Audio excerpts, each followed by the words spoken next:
Pangasinan is my home. Dito ako pinanganak, dito ako lumaki, at dito ako nakakilala ng maraming tao. This is where my environment is. At dito ko rin nakita at nakilala kung sino talaga ako. Marami akong natutunan at natuklasan sa Pangasinan na aking tahanan. Mahilig akong kumain. Kain! Bilang tahanan din ng paggawaan ng asin, it gave flavor to who I am as a person. This is where my roots are. Binigyan niya ng flavor yung pagkatao ko. Kung sino yung mga nakasalamuha ko, mga taong nakausap ko, mga taong napagpalaki sa akin, at mga lugar na napuntahan ko. That is what Pangasinan is to me.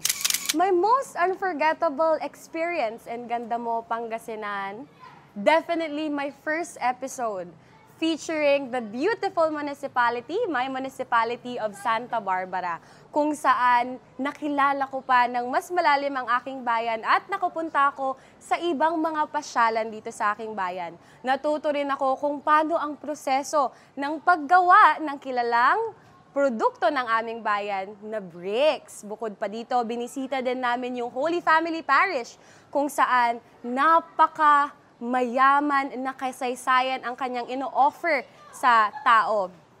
Bukod pa rito, tumatak din sa akin ang lahat ng festivals na aking napuntahan.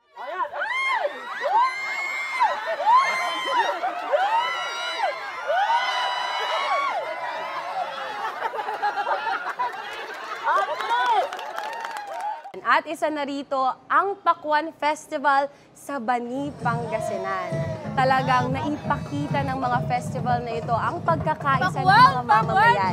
Kung paano nila sineselebrate, ipinagdiriwang ang kung anumang fiesta na kanilang isineselebrate. Kagaya ng Taraon Festival, Pakwan Festival, Thanksgiving ng iba-ibang bayan. Lahat naman ay talagang nagsasaya, nakikisaya.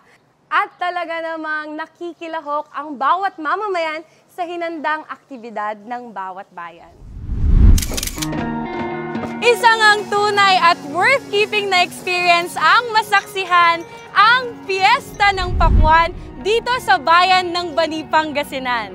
Mula sa pagkain, talento at maging mga palaro, abot tenga ang ngiti at maliligayang kwento ang maiuuwi mo. Gaya ng Pakwan, ang bayan ng Bani, matibay at handa sa anumang hamon ng buhay. At sa loob na may matatagpuan ang tamis at pagkakaisa para sa iisang mithiing maipakilala pa ang kanilang mga produkto, ganda ng bayan, at talento ng mga taga rito. Muli, ako si Izzy Nina, ang inyong limgas na Pangasinan 2024 second runner-up na nagsasabing Bani is really the place to be. Happy Pakwan Festival! Ganda mo, Bani! Ganda mo, Pangasinan! Galila! Tan tan na na na na na! Hey!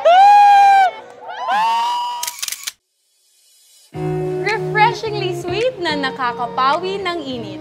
Ito ang lasa ng pakwan na aking natikman sa Bani, Pangasinan. At ang pakikiisa sa selebrasyon na ito, ang Pakwan Festival, ay talagang aking nagustuhan dahil nasaksihan ko ang pagsasama-sama, pasasalamat at pagpapahalaga ng mga Baniyan sa biyaya ng kalikasan, ang kanilang masaganang ani ng pakwan. Ipinakita ng selebrasyong ito ang pagkakaisa ng mga Baniyans sa sama-samang pagkain, pagtawa, pagpapakita ng talento at pakikilahok sa mga palaro. Talaga nga namang kasing tamis ng pakwan ang kanilang samahan.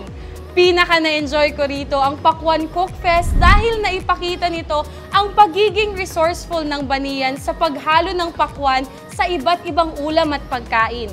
First time kong kumain ng ulam na may halong pakwan, kaya talagang hindi ko to makakalimutan. Pinatunayan ng kompetisyong ito na hindi lang panghimagas ang ganitong uri ng prutas. Ito rin ay maaaring maging sangkap sa kung anumang putahe. Tunay nga na ang pakwan ng Baniyans ay walang katulad. Kaya muli, Happy Pakwan Festival! Happy Pakwan Festival!